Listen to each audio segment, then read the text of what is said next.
નોકરિયાત લોકોને મંદિરે જવાનો લાભ તો ભાગ્યે જ મળે છે. અને મને તો આજે ભગવાને સ્પેશિયલ કેસમાં ઓર્ડર કાઢ્યો હતો કે મને આજે મંદિરે દર્શન કરવા જવાનો લાભ મળી ગયો.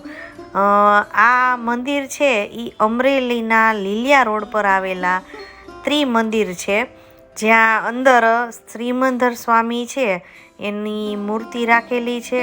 તો આવો આપણે જોઈએ મંદિર અંદરથી કેવું દેખાય છે. એક ખૂબ જ મોટું એવું મંદિર છે કે જેમાં અત્યારે તમે જે મૂર્તિ જુઓ છો એ શ્રીમંદર સ્વામીની મૂર્તિ છે. મૂર્તિની સાઈડમાં માતાજીની ને એની મૂર્તિ રાખેલી હતી અને દાદા ભગવાનનો એક ફોટો પણ હતો. અને અહીંયા કેવું છે કે એક સરથી ઘણી મૂર્તિ હોય, આપણને બહુ ખ્યાલ ન આવે એમ. જે લોકો જૈન ધર્મ પાળતા હોય અથવા તો દાદા ભગવાનના અનુયાયી હોય એ લોકોને ખ્યાલ હોય કે આ શું છે. બાકી આપણે તો બધી મૂર્તિ મને તો સરખી જ લાગે એ લોકોની. તો અહીંયા આજે હું શ્રીમંદર સ્વામીના દર્શન કરી અને મૂર્તિ છે એ બધી નિહાળી અને આગળ જાઉં છું.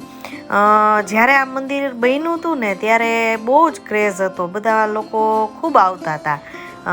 હું મારા નણંદ સાથે આવી હતી, પછી આજે આવી. અને તમે જુઓ છો કે મંદિરની ઉપર સુખનો સૂરજ ઉગી આવ્યો છે. અને આ સુખના સૂરજના પ્રકાશમાં મેં આજે વિટામિન ડી લેવાનું નક્કી કરી લીધું હતું.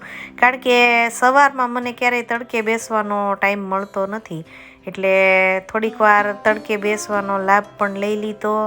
અને મંદિર છે એનો નજારો પણ, આજુબાજુનું વાતાવરણ ખૂબ સરસ શાંત વાતાવરણ હતું. મંદિરની ઉપર કબૂતર ઘણા બધા બેઠા હતા અને અચાનક શું થયું ને તો એ લોકો રાઉન્ડ આખા મંદિરમાં ફરવા માંડ્યા. અને આવો સરસ જો સીન હોય તો હું મોબાઈલમાં કેદ ન કરું એવું બને જ નહીં. ત્યાંથી પાછળ અહીંયા મંદિર છે, ત્યાં પાછળની સાઈડ ભોજનાલય છે કે જ્યાં એકદમ શુદ્ધ નાસ્તા તથા જમવાનું પણ મળે છે. ક્યારેક તમે અમરેલી આવો તો આ ત્રિમંદિરની મુલાકાત જરૂર લેજો, કારણ કે સરસ શાંત વાતાવરણ હોય છે. મંદિર પણ બહુ સરસ હોય છે. અને એક અમરેલીમાં બહુ ઝાઝા સ્થળો નથી ફરવાના, પણ એમાંનું આ એક ફરવાલાયક સ્થળ છે. પાછળ ભોજનાલય આપેલું છે અને આ ભોજનાલયમાં તમે ટોકન લઈ અને ખૂબ સસ્તા દરે જમવાનું પણ લઈ શકો છો.